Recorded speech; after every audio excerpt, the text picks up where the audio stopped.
In this video tutorial, we are going to learn about principles of insurance.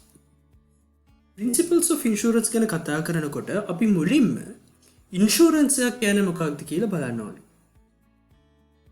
Now when we are looking for a definition for the term insurance, there we cannot find any comprehensive definition for the term, or there are no statutory definitions provided for the term insurance or for the term of contract of insurance.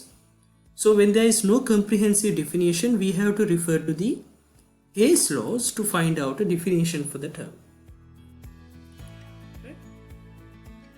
Definition එකක් නැති නිසා case laws වලින් definition එකක් provide කරන්නේ නැහැ. Case laws වලින් මොකද කරන්නේ?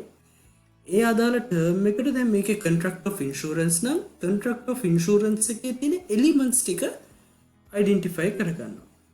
Now in this Prudential Insurance Company versus IRC, it stated that contract of insurance must have three essential elements. එහෙනම් මේ essential elements එක අපිට definition එකක් හිතා ගන්න පුළුවන්. එහෙමත් නැත්නම් insurance එකක් කියන්නේ මෙන්න මේකටයි කියලා අපිට identify කරගන්න පුළුවන් මෙන්න මේ elements එක. Now first element with regarding to a contract of insurance is there has to be the payment of one or more payment by one party. එහෙමත් නැත් එක පාටි එකකින් කරන පේමන්ට් එකක් තියෙනවා. ඒ කියන්නේ policy holder කෙනෙක් ඉන්න ඕනේ. කවුරු හරි පාර්ශවයක් payments වගේක් කරන්න ඕනේ. මේක එක payment එකක් වෙන්නත් පුළුවන්, payments ගණනාවක් වෙන්නත් පුළුවන්. ඔන්න insurance එකක පළවෙනි දේ. අපි යාට කියනවා policy holder කියලා. ඒතර මේක payment එකක් කරනකොට payment එක කාටද කරන්නේ? අපි කවුරු හරි කෙනෙක්ට කරන්න ඕනේ. ඒ payment එක කරන කෙනා මේකට in return එයා මොකද කරන්නේ? තවත් යම් මුදලක් ගෙවනවා යම් සිදුවීමක් සිද්ධ වුණාම. It says in return to that payment made by this policy holder, the other party, right? The other party undertakes to pay a sum of money on the happening of an event. අපි යාට කියනවා insurer කියලා. right? policy holder කෙනෙක් ඉන්නවා. මෙයාට වාහනයක් තියෙනවා.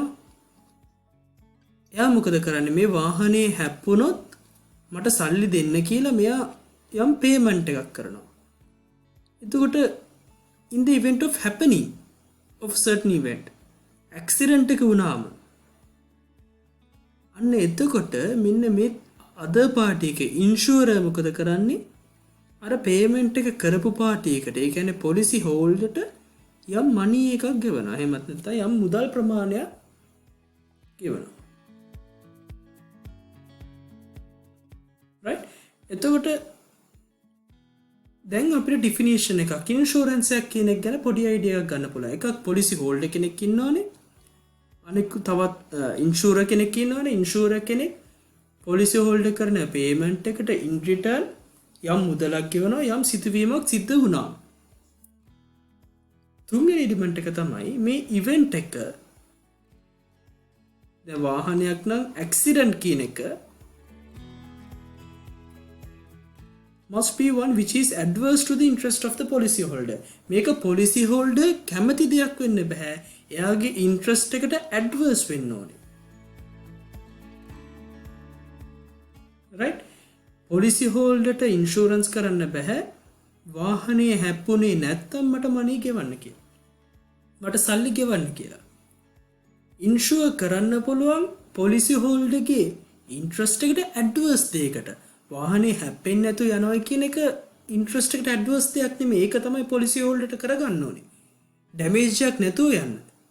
ඒතර damage එකක් නොවුණා කියලා ඒක incident එකක් කියලා හිතලා ඒකට සල්ලි ඉල්ලන්න බෑ. අන්න එතකොට කියනවා මේකට තියෙන ඕනේ insurable interest එකක්. ඒ insurable interest එක policy holder ගේ interest එකට adverse වෙන්න ඕනේ. right? So those are the three essential elements that has been set out in the Prudential Insurance Company versus IRC in order to identify whether there is a contract of insurance or not. Insurance එකක් වෙන්න නම් contract of insurance එකක් වෙන්න නම් මෙන්න මේ කියන elements තුන තියෙන්න ඕනේ කියලා ප්‍රුඩෙන්ෂල් ඉන්ෂුරන්ස් කම්පැනි කේස් එකේදී සඳහන් කරනවා. දැන් ඉන්ෂුරන්ස් එකක් වුණාම ඉන්ෂුරන්ස් පොලිසි එකක වර්ග දෙකක් තියෙනවා. There are two types of policies. In this Gould versus Curtis, it identified these two types of policies as indemnity policy and contingency policy. Indemnity policy කියලා කියන්නේ in exchange for your insurance premium අර policy holder කරන payment එකට the company agrees to pay for certain losses you may suffer in the future. For a known sum, the cost of insurance premium, you can protect yourself from unknown losses. One receives no more than an indemnity for the loss which one actually suffers. Right? දැන් මෙයා හැමදාම රුපියල් 20000 ගානේ premium එකක් ගෙවනවා unknown loss එකක් වෙනුවෙන්. වාහනේ ඩැමේජ් වෙලා ලක්ෂ ගානක හානියක් වෙන්න පුළුවන්, loss එකක් වෙන්න පුළුවන්. මේ unknown loss එක වෙනුවෙන් known sum එකක් 20000 කියන එක එයා දන්නවා. කොච්චර ඩැමේජ් එකක් වේද කියන එක එයා දන්නේ නැත්තේ. එතකොට දන්නේ නැති ඩැමේජ් එකකට, දන්නේ නැති loss එකකට දන්න ප්‍රමාණයක් ගෙවනවා. එතකොට යම් loss එකක් වුණාම ඒ loss එක වෙච්ච ප්‍රමාණයට indemnity එකට ඩැමේජ් එක උනේ ලක්ෂයක් නම් indemnify කරන්නේ ලක්ෂයයි. ලක්ෂයක ඩැමේජ් එකකට ලක්ෂ දෙකක් යට ක්ලේම් කරන්න බැහැ. So it says in exchange for your insurance premium, the company agrees to pay certain losses you may suffer in the future. ඔයා දන්නේ නැහැ කවද වාහනේ හැප්පෙයිද? සමහරට වාහනේ හැප්පෙන්නේ නැති වෙන්නම පුළුවන්. අන්න ඒ වගේ අනාගතයේදී සිද්ධ වෙයි කියලා හිතන loss එකකට ප්‍රීමියම් එකක් ගෙවනවා නම් ඒ වෙච්ච loss එකට ඒ actual suffer වෙන loss එකට යා payment එකක් කරනවා නම් indemnify කරනවා නම් අන්න ඒකට අපි කියනවා indemnity policy කියලා. මේ එක insurance policy වර්ගයක්. අනෙක් insurance policy වර්ගය තමයි contingency policy. It assured will receive a specific sum of money on the happening of a specified event. The indemnity එකේ වෙච්ච loss එකට තමයි ගෙවුවේ. වාහනේ damage එක ලක්ෂයයි නම් ලක්ෂයයි. වාහනේ damage එක 50000යි නම් 50000යි. contingency policy එකේ කියන්නේ එහෙම දෙයක් නෙමේ. යම් සිදුවීමක් වුණාම එයාලා ඇග්‍රී වෙලා තියෙනවා මේකට මිලියනයක් ගෙවනවා කියලා. එහෙනම් මේ සිදුවීම වුණාම මිලියනයක් හම්බෙනවා. loss එකවත් indemnify කරනවත් ඒ policies මුකුත් නැහැ. එකම reason එක මේ specified event එක වුණොත් මේ මුදල ගෙවනවා. example එකක් life insurance. එතකොට මරණයෙන් වෙච්ච loss එකට actually suffer වෙන ප්‍රමාණයට සල්ලි ගෙවීමක් නෙමෙයි වෙන්නේ. මේ event එක වුණකොට මරණය වුණොත් මේ පුද්ගලයාගේ යාළ ඇග්‍රී වෙනවා මෙච්චර ප්‍රමාණයක් ගෙවනවායි කියලා. අන්න ඒවට අපි කියනවා contingency policies කියලා. right? indemnity policies වලට අපි example එකක් විදිහට vehicle insurance ගන්න පුළුවන්, fire insurance ගන්න පුළුවන්. contingency policy යටතේ අපිට ගන්න පුළුවන් life insurance එහෙමත් නැත්නම් life policies. දැන් අපි කතා කරන්න යන්නේ වැදගත් concept කිහිපයක් ගැන insurance යටතේ කතා කරන්න තියෙන පළවෙනි වැදගත්ම concept එක තමයි insurable interest. Now, there are no statutory definition as to what is meant by insurable interest, but we can get a definition. A person is regarded as having an insurable interest in something when the loss or damage to the item concerned would cause that person to suffer a financial loss and or other kinds of loss. Insurable interest කියන එක යාලා කියනවා insurable interest something when the loss or damage to the item concerned would cause that person suffer a financial loss or other kinds of loss. යම් සිදුවීමක් නිසා ඒ අදාළ පුද්ගලයාට financial loss එකක් හරි වෙනත් loss එකක් හරි වෙනවා නම් අන්න අපි කියන උතර insurable interest එකක් තියෙනවා කියලා. ගායකයෙක්ට එයාගේ voice එක ඉන්ෂුරබල් ඉන්ට්‍රස්ට් එකක් තියෙන්න පුළුවන්. මොකද ඒ දේ සිද්ධ වුණාම වොයිස් එක නැති වුණොත් එයාට ෆයිනෑන්ෂල් ලොස් එකක් වෙනවා. වාහනයක් තියෙන කෙනෙක්ට ඇක්සිඩන්ට් එකක් වුණොත් එතකොට ඒ ඇක්සිඩන්ට් එක වෙන්නේ වාහනයට ඇක්සිඩන්ට් එකක් වුණොත් වාහනයට ඩැමේජ් එකක් වුණොත් ඒකෙන් එයාට ෆයිනෑන්ෂල් ලොස් එකක් වෙනවා. එහෙමත් නැත්නම් වෙනත් ලොස් එකක් සිද්ධ වෙනවා. right? ලයිෆ් ඉන්ෂුරන්ස් එකකදීත් එහෙමයි. ලයිෆ් ඉන්ෂුරන්ස් එක කාටද දාන්න පුළුවන් කියනකොට එතන අනිවාර්යයෙන්ම ඉන්ෂුරබල් ඉන්ට්‍රස්ට් එකක් තියෙනවා. අපි කතා කරමු in detail. Louisiana versus Crawford case එකේදී කියනවා in relation to a tangible property policy holder must have some legal or equitable relationship to the property at risk. What amounts to legal or equitable relationship is a question of fact. Courts generally do not question insurable interest after collecting premiums. දැන් මේක තමයි practice එකේ සිද්ධ වෙන්නේ. දැන් සාමාන්‍යයෙන් යම් පුද්ගලයෙක් වාහනයක් වෙනුවෙන් අපි හිතනකෝ වාහනයක් වෙනුවෙන් කෙනෙක් ප්‍රීමියම්ස් ගෙවනවා මේ වාහනේ ඇක්සිඩන්ට් වුණොත් මෙන්න මේ විදියට මට ඩැමේජ් එකක් දෙන්න කියලා. ප්‍රීමියම්ස් ඔක්කොම කලෙක්ට් කරගත්තට පස්සේ ඇක්සිඩන්ට් එක වුණාම ඉන්ෂුරන්ස් කම්පැනි එකෙන් කියනවා මේ වාහනේ වෙනුවෙන් මේ පුද්ගලයාට ඉන්ෂුරබල් ඉන්ට්‍රස්ට් එකක් නැහැ කියලා. ඒතර ජෙනරලි කියනවා කෝට්ස් මේ වගේ දෙයක් ක්වෙස්චන් කරන්නේ නැහැ කියලා. මොකද ප්‍රීමියම් කලෙක්ට් කරලා නිසා එයාලා එක්ස්පෙක්ට් කරලා තිබුණා මෙයාට ඉන්ෂුරබල් ඉන්ට්‍රස්ට් එකක් තියෙනවයි කියලා. ඒ නිසා දැන් ඒක ක්වෙස්චන් කරන්න බැහැ. හැබැයි ඉන්ෂුරබල් ඉන්ට්‍රස්ට් එක ක්වෙස්චන් වෙන අවස්ථා තියෙනවා. අපි ඒක කතා කරනවා. එතකොට Louisiana versus Crawford එකේදී කියනවා tangible property එකක් නම් insurable interest එකක් වෙන්න එක්ක එතන legal ownership එකක් තියෙනවනේ. එහෙමත් නැත්නම් equitable relationship එකක් තියෙනවනේ. උදාහරණයක් විදිහට වාහනයක් නම් legal ownership එක තියෙනවා නම් අන්න legal relationship එකක් තියෙනවා. එතකොට එයාට insurable interest එකක් ඒ වෙනින් තියෙනවා. එහෙම නැත්නම් එයාට තියෙනවනේ එතන legally ownership එකක් නැති වුණත් equitably එයාට relationship එකක් තියෙනවනේ. මේ පොලිසි හෝල්ඩර්ට මේ අදාළ ප්‍රොපර්ටි එකත් එක්ක. හරි. ඉන්ෂුරබල් ඉන්ට්‍රස්ට් එකත් එක්ක කතා කරනකොට අපි පුංචි කාරණා කීපයක් වෙන ඉගෙන ගන්න. It says insurable interest must have a monetary value. මේ insurable interest එක අපි ගත්තොත් වාහනයක් නම් මේ වාහනයට monetary value එකක් තියෙනවා. ඒක permanent වෙන්න ඕනේ නැහැ. මේ monetary value එක අද තියෙනවා හෙට නැති වෙන්න පුළුවන්. ඒක ප්‍රශ්නයක් නැහැ. ඒ අවස්ථාවේදී monetary value එකක් තියෙන්න ඕනේ. සහ මේක true and real වෙන්න ඕනේ. වට life insurance එකක් ගන්න බෑ unborn child කෙනෙක් වෙනුවෙන්. ඉපදෙන්න ඉන්න දරුවෙක් වෙනුවෙන් insurance එකක් ගන්න බෑ. දරුවා ඉපදුනාට පස්සේ තමයි insure කරනවා නම් කරන්න පුළුවන්. මොකද insurable interest එකක් ඇති වෙන්නේ නැහැ පවතින්නේ නැති දෙයකට.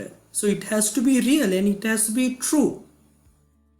Otherwise there will be no insurable interest. Unborn child කෙනෙක්ට ඒක real නැහැ. එතන insurable interest එකක් නිසා ඇති වෙන විදිහ නැහැ.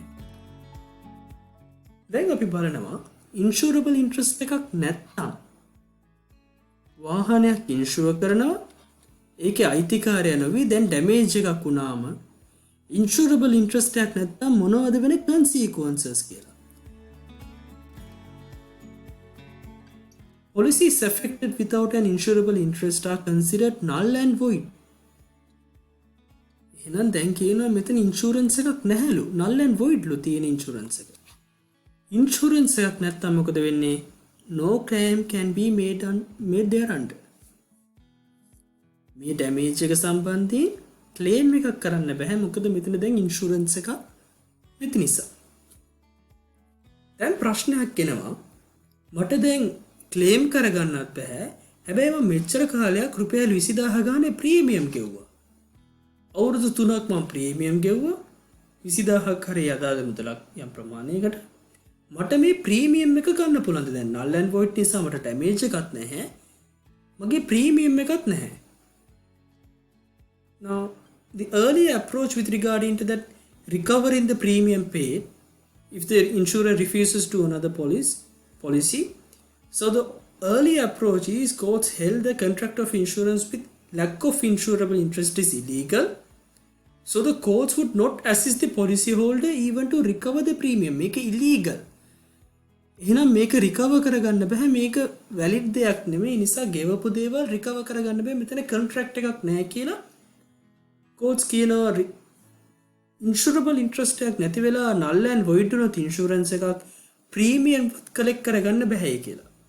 හැබැයි මේ පටෙල් vs මීර්සා කේස් එකේදී කියනවා මේක තමයි ඒතකොට modern approach එක වෙන්නේ. එතනදී කියනවා damage ගෙවන්න බැරි නම් ඒ පාර්ටි එකට premium එක recover කරගන්න පුළුවන් කියලා. Held that such parties can recover the premiums. ඔන්න ඕක තමයි ඒතකොට අපිට insurable interest එක ගැන basically කතා කරන්න තියෙන්නේ. දැන් සමහර අවස්ථා තියෙනවා law එකෙන් automatically එහෙමත් නැත්නම් presume කරලා තියෙනවා මේ අවස්ථාවල insurable interest එකක් තියෙනවා කියලා. Instances where the insurable interest is generally presumed. Now a person to his own life එකයි අමුතුවෙන් ඔප්පු කරන්න ඕනේ නැහැ. It is presumed that he has insurable interest over himself. Wife over her husband and husband over his wife. Wife කෙනෙක්ට husbandවත් husband කෙනෙක්ට wifeවත් law එකෙන් මෙයාලව presume කරලා තියෙනවා එතන insurable interest එකක් තියෙනවා කියලා. එතකොට wife කෙනෙක්ට පුළුවන් husband insure කරන්න, husband කෙනෙක්ට පුළුවන් wife insure කරන්න. එතන insurable interest එකක් තියෙනවා. එතන ප්‍රශ්නයක් නැහැ. නමුත් සමහර අවස්ථා තියෙනවා the insurable interest may exist. ඒක automatic නැහැ, depend on the specific circumstances. උදාහරණයක් විදිහට children in parents, parents in children, siblings, creditor in debtor, employer in employee, partners. මේ අවස්ථාවලදී automatically insurable interest එකක් ඇති වෙන්නේ නැහැ. ඒක depend වෙන circumstances එක. දැන් එක්තරා පුද්ගලයෙක් තවත් පුද්ගලයෙක්ගේ රුපියල් ලක්ෂයක් ණයට අරගන්නවා. right? දැන් එතකොට මේ පුද්ගලයාට අපි කියනකො B කියලා Bට ඒගෙන් ලක්ෂයක් ලැබෙන්න තියෙනවා. ඒතර B හදිස්සියවත් මරණයටපත් වුණොත් ඒ හදිස්සියවත් මරණයටපත් වුණොත් Bට ලැබෙන තියෙන මේ ලක්ෂය ලැබෙන්නේ නැතුව යනවා. එහෙනම් එවැනි අවස්ථාවකදී Bට පුළුවන් ඒව ඉන්ෂුවර් කරන්න. දැන් ප්‍රශ්නයක් එනවා Bට තියෙනවද අයිතියක් ඒව ඉන්ෂුවර් කරන්න? මෙතන කියනවා ඒක ෆැක්ට්ස් එක වෙනස් වෙනවා. ඒතර ඔයාට පෙන්වන්න පුළුවන් නම් ඔයාට ඉන්ට්‍රස්ට් එකක් තියෙනවා. ඔයාට මෙයා නැති වුණොත් එහෙම ලොකු ලොස් එකක් වෙනවයි කියලා. අන්න එහෙනම් ඔයාට පුළුවන් ඒව ඉන්ෂුවර් කරන්න. creditor in debtor. right? ඔන්න ඔය විදිහට මේක ඔටෝමැටිකලි එතකොට ඇති වෙන්නේ නැහැ. එයාට ඔප්පු කරන්න ඉන්ෂුරබල් ඉන්ට්‍රස්ට් එක. හැබැයි මේ ප්‍රිසීව් කරන අවස්ථාවලදී මේ අවස්ථාවලදී ආයි ඔප්පු කරන්න දෙයක් නැහැ. ඒක ඔටෝමැටිකලි එතන ඉන්ෂුරබල් ඉන්ට්‍රස්ට් එකක් ඇති වෙනවා. ඔය කාරණා ටික තමයි අපිට ඉන්ෂුරබල් ඉන්ට්‍රස්ට් එක ගැන කතා කරන්න තියෙන්නේ. ඊළඟට අපි කතා කරන්න යන concept එක principle of indemnity. right? මේ principle of indemnity එක වැදගත් වෙන්නේ indemnity policy වලදී. It says policy is issued for the purpose of indemnifying the policyholder against losses arising from insured event. මේ indemnity policy එකේ තියෙන වැදගත්ම දේ තමයි වෙච්ච හානියට විතරයි ඉන්ෂුර් එකෙන් ඒ අදාළ වටිනාකමක් ගෙවන්නේ. indemnify කරන්නේ. ලක්ෂයක ඩැමේජ් එකක් වුණොත් ලක්ෂයක් විතරයි ගෙවන්නේ. වෙච්ච හානිය විසඳන එක, වෙච්ච හානියට මුදලක් ගෙවන එක, ඒ හානිය නැති කරන එක විතරයි principle of indemnity කියන්නේ. You cannot profit from it. What you can do is only indemnify your damage. හානි පූර්ණය කරගන්න විතරයි වෙන්නේ. වෙච්ච හානිය නැති කරගන්න විතරයි පුළුවන්. ඒකෙන් profit එකක් ගන්න බෑ. හැබැයි මේකට exception එකක් තියෙනවා. new for all policies. දැන් සමහරලාට තියෙනවා පරණ වාහනයක් කැප්පුණාම අලුත් වාහනයක් ගන්න පුළුවන්. right?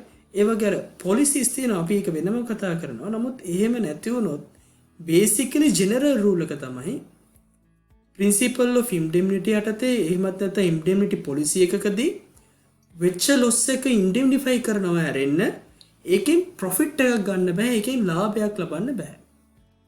එතකොට ඉන්ඩෙම්නිටි පොලිසි එකකදී අර මං කිව්වා වගේ මේ ඉන්ෂුරබල් ඉන්ට්‍රස්ට් කියන ප්‍රින්සිපල් එකත් ඉන්ඩෙම්නිටි කියන ප්‍රින්සිපල් එකත් මේ දෙකම සලකනවා. ඉන්ඩෙම්නිටි පොලිසි එකකදී වාහනයක් ඇක්සිඩන්ට් වුණත් මුලින් බලනවා මෙයාට ඉන්ෂුරබල් ඉන්ට්‍රස්ට් එකක් තියෙනවද කියලා. ඊට පස්සේ ඉන්ෂුරබල් ඉන්ට්‍රස්ට් එකක් තියෙනවා නම් වෙච්ච හානිය බැලුවා ඒ හානියට අනුව ඉන්ඩෙම්නිෆයි කරනවා. හැබැයි කන්ටිජෙන්සි පොලිසි එකක් ගත්තොත් මේකේ ඉන්ඩෙම්නිටි එක අදාළ වෙන්නේ නැහැ. මේකෙන් කොච්චර ලොස් එකක් ඒ පවුලට වුණාද? ලොකු ලොස් එකක් වුණාද? ලොස් එකක් වුණේම නැද්ද? ඒක අදාළ නැහැ. ඒ ඉවෙන්ට් එක සිද්ධ වුණා නම් ලයිෆ් ඉන්ෂුරන්ස් එකක් නම් ඒ ජීවිතේ නැති වුණා නම් මරණයටපත් වුණා නම් ලොස් එක යාලා බලන්නේ නැහැ. යාලා ඇග්‍රී වෙච්ච මුදල මිලියනයක් නම් ඒ මිලියනය ගෙවනවා. ඉන්ෂුරබල් ඉන්ට්‍රස්ට් එක විතරයි කන්ටිජෙන්සි පොලිසි එකකදී බලන්නේ. ඉන්ඩෙම්නිටි ප්‍රින්සිපල් එක කන්සිඩර් කරන්නේ නැහැ. ඊට පස්සේ principle of utmost good faith මේක ඉතාමත් වැදගත්. Right? All parties to an insurance contract must deal in good faith, making full declaration of all material facts in the insurance proposal. දැන් අපි අර සමහර අවස්ථාවලදී අහලා තිනවා life insurance එකකදී ඉන්ෂුරන්ස් කම්පැනි එකෙන් කියනවා මෙන්න මේ වෙච්ච මරණයටපත් වුණාට ඉන්ෂුරන්ස් එක ගෙවන්න බෑ කියලා. හේතුව විදිහට කියනවා පොලිසි එකට එනකොට එයාලට කිව්වේ නැති ලෙඩක් සීරියස් ඉල්නස් එකක් මේ අදාළ පුද්ගලයාට තියලා තිනවා. ඒ ලෙඩේ මෙයා මෙතනදී කියලා නැහැ ඒක හංගලා තියෙනවා. උදාහරණයක් විදිහට ඉන්ෂුරන්ස් පොලිසි එකක් දානකට අහනවා ඔයා මද්‍රව්‍ය පානය කරනවද? එතකොට එතනදී අදාළ තියෙනවා නැහැ කියලා. නමුත් දැන් මරණයටපත් වෙනවා ඒකට අදාළ කරන යම් සිතුවීම් කරනවාක එක දැන් ඒකත් එක්ක මරණයටපත් වෙනවා. Now in such instances, now the insurance company refuses to pay the insurance money on the ground that the party has violated the utmost good faith. Insurance එකකදී parties දෙකම policy holder insurance company එකත් දෙකොල්ලම ද සාමාන්‍යයෙන් contract එකක් තියෙනවා good faith එකකින් වැඩ කරන්න ඕනේ කියලා. අනෙක් පාටි එක රවට්ටන්නේ නැතුව වැඩ කරන්න ඕනේ කියලා. හැබැයි ඉන්ෂුරන්ස් එකේදී මේ good faith එකටත් වඩා වැඩි ප්‍රමාණයක් utmost good faith සාමාන්‍ය contract එකකටත් වැඩි bona fide intention එකකින් තියෙන හැමදේම declare කරන්න ඕනේ. So there has to be a utmost good faith. Now it says this contrasts with the legal doctrine of caveat emptor, buyer be aware. Insurance police එක insurance එක දෙනවා නම් insurance police එකේ සාමාන්‍ය ලයබිලිටි එක තියෙන්න ඕනේ. ඒකයි සාමාන්‍ය අපි කමර්ෂල් ලෝ වලදී කියන්නේ buyer be aware. හැබැයි මෙතනදී එහෙම නැහැ. අපි ඉන්ෂුරන්ස් එක දෙනවා නම් අපි ඉන්ෂුරන්ස් එක ගන්නවා නම් ඒ අවස්ථාවලදී පාටි දෙකම අනෙක් පාර්ශවයේ විශ්වාස කරනවා මේකට අදාළ හැමදේම එයා ඩික්ලෙයාර් කරයි කියලා. right? මේක ඒතකොට පැති දෙකටම ඉන්ෂුරන්ස් කම්පැනි එකට වගේම පොලිසි හෝල්ඩර්ට දෙන්නට මේක ඇප්ලයි වෙනවා. In Carter versus Boehm, it established the duty of utmost good faith in insurance contract. මේ Carter versus Boehm කියන කේස් එක ඉතාමත් වැදගත්. දැන් අපි බලමු මේ Carter versus Boehm කියන කේස් එක. Carter කියලා කියන්නේ මේ ෆෝර්ට් මල්බ්‍රාවර ගවර්නර් කෙනෙක්. එයා මොකද කරන්නේ? He took out an insurance policy with Boehm against the fort being taken by foreign enemy. මේ කොටුව foreign enemy එකක් විසින් attack කරොත් ඒ attack එකට against මෙයා insurance policy එකක් අරගන්නවා. මේ governor insurance policy එක ගන්න එහෙමත් නැත්නම් policy holder දැනගෙන හිටියා මේ fort එක whether the fort was built to resist attack from the natives and he knew French were likely to attack to the fort. Then governor දැනගෙන ඉන්නවා policy holder දැනගෙන ඉන්නවා foreign army එකක් ප්‍රංශ ජාතිකයෝ දැන් මේ fort එකට attack කරන්නයි ඉන්නේ කියලා. එහෙම දැනගෙන යා මොකද කරන්නේ? බොයිම් කියන ඉන්ෂුරන්ස් කම්පැනි එකට ඉන්ෂුරන්ස් පොලිසි එකක් දානවා, ඉන්ෂුරන්ස් එකක් ගන්නවා. මේ ෆෝට් එක ඇටැක් වුණොත්, මේ ෆෝට් එක ඇටැක් වීමට against ඉන්ෂුරන්ස් එකක් ගන්නවා. එතකොට එහෙම වෙලා ඩැමේජ් එකක් වුණොත් ඉන්ෂුරන්ස් එක ක්ලේම් කරන්න පුළුවන් වෙන විදිහට. මේ ඇටැක් එක වෙනවා කියලා දැනගෙන හිටියා. දැන් මොකද වෙන්නේ? මේ foreign enemy එක, foreign army එක, they have successfully attacked this fort of Marba. Bohem refused to honor the indemnify the Carter who sued Bohem. දැන් ඇටැක් එක වුණාට පස්සේ ඉන්ෂුරන්ස් කම්පැනි එකකින් කියනවා ඉන්ඩෙම්නිෆයි කරන්න බෑ මේක. ඉන්ෂුරන්ස් කම්පැනි එකකින් ඉන්ඩෙම්නිෆයි කරන්න බෑ කිව්වම ඩැමේජ් එක ගවන්න බෑ කිව්වම බොයම් මොකද කරන්නේ? පොලිසි හෝල්ඩර් මොකද කරන්නේ? ඉන්ෂුරන්ස් කම්පැනි එකට එරෙහිව නඩු පවරනවා. They sued against the insurance company. දැන් අපි බලමු පාටිස් වල ආගියුමන්ට්ස් මොනවද කියලා. ඉන්ෂුරන්ස් කම්පැනි එක පැත්තෙන් තිබිච්ච ආගියුමන්ට් එක තමයි පොලිසි හෝල්ඩර් දැනගෙන ඉඳලා තිනවා මේක ඇටැක් එකක් වෙනවා කියලා. ඒ නිසා එයා දැනගෙන ඉඳලා මේක කරපු නිසා අට්මොස් ගුඩ් ෆේත් කියන එක වයලේට් කරලා තියෙනවා. ඒක අපිට කිව්වේ නැහැ. ඒ නිසා අපි මේකට වෙච්ච ඩැමේජ් එක සම්බන්ධයෙන් ඉන්ඩෙම්නිෆයි කරන්න ඕනේ නැහැ. Right?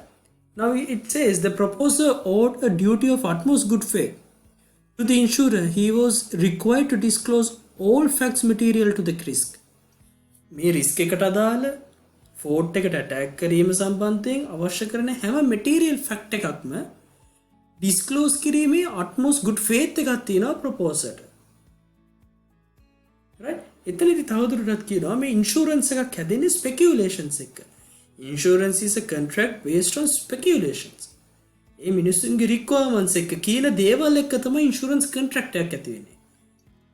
It says good faith forbids either party by concealing what he privately knows to draw the other into bargaining from his ignorance of the fact and his belief in the contrary.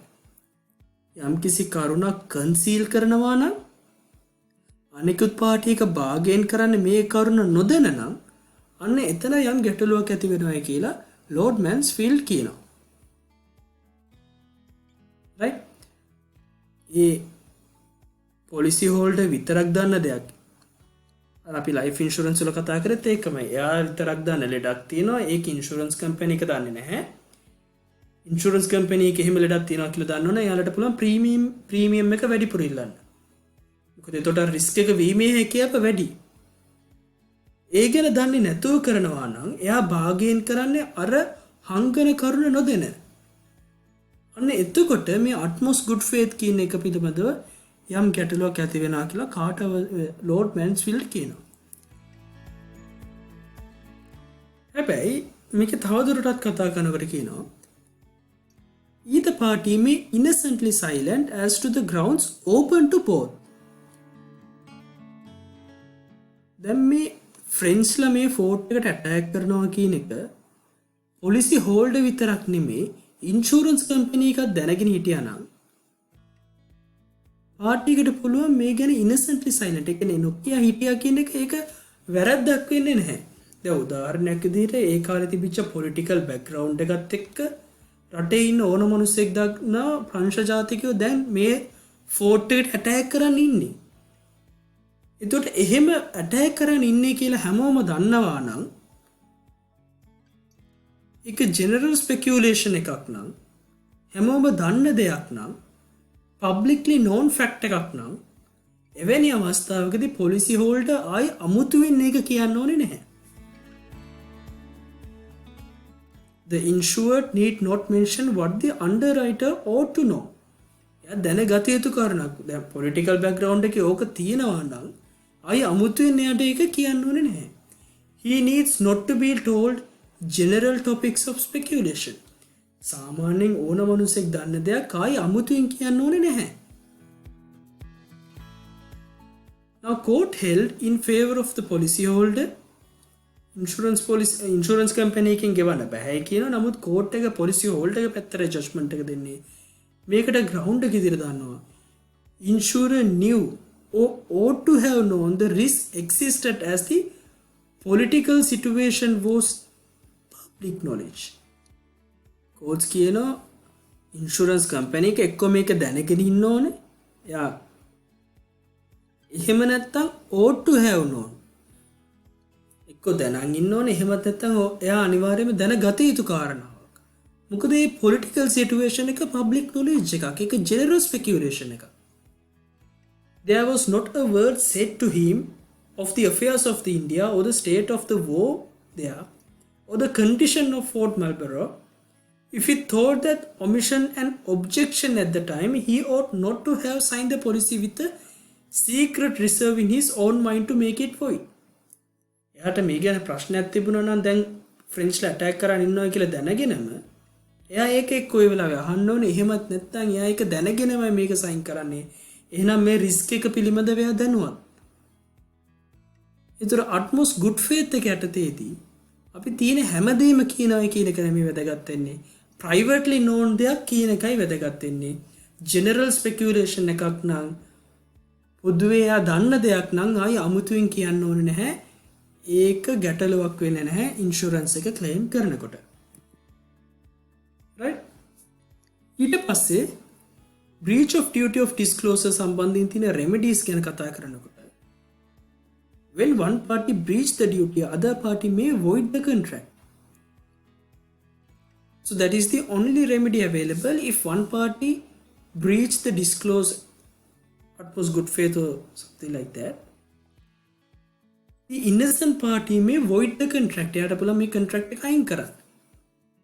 Now the Sri Lankan situation in regarding to the remedies for breach of duty of disclosure is set out in section 41 of Regulation of the Insurance Industry Act. It says policy can avoid it on the ground that a statement made in proposal was inaccurate only within 2 years of effecting it. Insurance proposal එකේ කියපු යම් කරුණක් වැරදි නම් එහෙමත් නැත්නම් inaccurate නම් ඒ මත පදනම් වෙලා මේ ඉන්ෂුරන්ස් එක void කරන්න පුළුවන්. හැබැයි ඒක කරන්න පුළුවන් අවුරුදු 2ක් ඇතුළතදී විතරයි. ඉන්ෂුරන්ස් එකට ඇග්‍රී වෙලා අවුරුදු 2ක් ඇතුළතදී කියපු දෙයක් වැරදි කියලා වුණොත් ඔන්න ඉන්ෂුරන්ස් පොලිසි එක void කරන්න පුළුවන්. හැබැයි මේකට exception එකක් තියෙනවා. Unless the insurer proves that the false or suppressed statement is on material matter which was fraudulently made. අවුරුදු 2කට පස්සේ වුණත් මේ කියන වැරදි දේ false statement එක inaccurate statement එක මේ insurance එකේ material matter එකක් සම්බන්ධයෙන් නම් ඒ වගේම මේක හංගලා තියෙන්නේ fraudulently නම් ඒක ඔප්පු කරන්න පුළුවන් නම් ඉන්ෂුරර්ට එයාට පුළුවන් මේ අවුරුදු 2 ලිමිට් එක නැති වුණත් ඊට පස්සේ වුණත් මේ contract එක void කරන්න. So this is the Sri Lankan situation with regard to the remedies for breach of duty of disclosure. Now we are going to learn about doctrine of subrogation. අපි මේ case එකත් එක්ක මේ concept එක තේරුම් ගන්න බලමු. In Mason versus Sainsbury, the facts of the case is rioters have wrecked an insured house. The insurers paid the claim. අපි ගන්න unlawful assembly එකකදී ඒ rioters ලා විසින් මෙන්න මේ කියන house එක ඒ property එකට damage එකක් වෙනවා. මේ ගේ insure කරලා තියෙනවා. දැන් මේ වෙච්ච damage එකට insurance එකෙන් payment එකක් කරනවා. දැන් මොකද වෙන්නේ? මේක payment එක කරාට පස්සේ insurer මොකද කරන්නේ? එයා local administrative district එකෙන් එහෙමත් නැත්නම් local authority එකෙන් මේ වෙච්ච damage එක claim කරනවා. Local authority resisted the claim on the basis that they had already been indemnified for the losses by the insurance. දැන් මේ ගෙදර මිනිසුන්ට මේ ගෙදර ඩැමේජ් එකක් වුණා. එයාලා ඒක ඉන්ෂුරන්ස් කම්පැනි එකකින් අරගත්තා. මෙයාලා මොකද කරන්නේ? දැන් මේ ලෝකල් ඔතොරිටි එකකින් ආයිල්ලනවා. මේ රයටර්ස් ලගේ වැරද්ද නිසා අපිට ඩැමේජ් එකක් වුණා. මේකට අපිට වෙච්ච ඩැමේජ් එකට පේමන්ට් එකක් කරන්න. damages given. ලෝකල් ඔතොරිටි එක කියනවා නෑ අපි ඔයාට ඉන්ඩිමිෆයි කරන්න ඕනේ නැහැ. වෙච්ච damages indemnify කරන්න ඉන්ෂුරන්ස් පොලිසි එකකින් ඔයාලට damages ගෙවලා තියෙනවා. ඒ නිසා අපි ආයෙ අමුතුවෙන් ගෙවන්න ඕනේ නැහැ. courts කියනවා the insurers were entitled to recover from the district authority in the name of the insured. මෙතනදී කියනවා මේ local authority එකකින් වෙච්ච සිද්ධියක් නිසා නම් මේ damage එක සිද්ධ වුණේ right එක ඇති වුණේ. එහෙනම් එවැනි අවස්ථාවකදී insured කට්ටියට පුළුවන් මේ local authority එකකින් මේකට අදාළ damage එක ඉල්ල ගන්න. මේ doctrine of subrogation අපි සරලම උදාහරණයක් ගමු. වගේ වාහනේ ඇක්සිඩන්ට් වෙනවා third party එකකින්. right? දැන් ඔයාට කියනවා වාහනේ ඇක්සිඩන්ට් එක වුණාම මේ වාහනේ සම්බන්ධයෙන් දැන් ඔයාට 50000ක damage එකක් වුණා නම් ඉන්ෂුරන්ස් කම්පැනි එකකින් මේ 50000 වට ගෙවනවා. දැන් මේ 50000 වුණාම ඉන්ෂුරන්ස් කම්පැනි එකෙන් මේක ක්ලේම් කරාට doctrine of subrogation යටතේ පුළුවන් මේ වෙච්ච damage එක මේ damage එක කරපු පාටි එකෙන් ඉල්ලන්න. ඉන්ෂුරන්ස් කම්පැනි එකේ තියෙනවා තමයි damage එක පියවන්න. නමුත් මේ damage එක loss එක වෙන්නේ නැහැනේ මේ පාටි එකේ වැරද්ද නැත්තම්. එහෙනම් doctrine of subrogation යටතේ කියනවා ඒකේ indemnify කරගන්න පුළුවන් කියලා ඒ වැරද්ද කරපු පාටි එකකින්. right? ඕක තමයි doctrine of subrogation කියලා කියන්නේ. okay? right. ඊට පස්සේ අපි කතා කරන්න යන්නේ insurance cover note එක. It says cover note is temporary document issued by an insurance company that provides proof of insurance coverage until final insurance policy can be issued. සාමාන්‍ය වාහනයක් ඉන්ෂුර් කරනකොටත් ෆයිනල් ඉන්ෂුරන්ස් පොලිසි එක දෙනකම් ඒ අතරවාර කාලයට cover note එකක් දෙනවා. එතකොට insurance police එක finalise කරනකම් එයාලට පුළුවන් මේ ඉන්ෂුරන්ස් cover note එක යටතේ damage එකක් වුණොත් ඉල්ලන්න. During this time, the insurer may continue to evaluate the risk associated with the insuring the holder of the cover note. In general, cover note provides the same level of coverage as the full insurance policy, though insurers may place some restrictions. The සාමාන්‍යයෙන් insurance policy එකේ තියෙන entitlement සේරම cover note එකේ තියෙනවා. හැබැයි සමහරකට සමහර restrictions එකට දාන්න පුළුවන්. right? Cover notes can play an important role in binding the transaction. The lending institutions typically won't allow the individual purchase a vehicle to drive it off without any insurance. දැන් ඔයා car sale එකකට හරි යම් තැනකට ගිහිලා වාහනයක් මිලදී ගන්නකොට ඉන්ෂුරන්ස් එකක් නැතුව එතනින් යන්න ඒගොල්ලෝ දෙන්නේ නැහැ. එතකොට ඒ අවස්ථාවේදී ඔයාලට පාටිස් දෙක නෙගෝෂিয়েට් කරලා ෆුල් ඉන්ෂුරන්ස් එකක් ඇති කරගන්නත් බැහැ. ෆයිනල් ඉන්ෂුරන්ස් පොලිසි එකක් ඉෂුව කරගන්න බැහැ.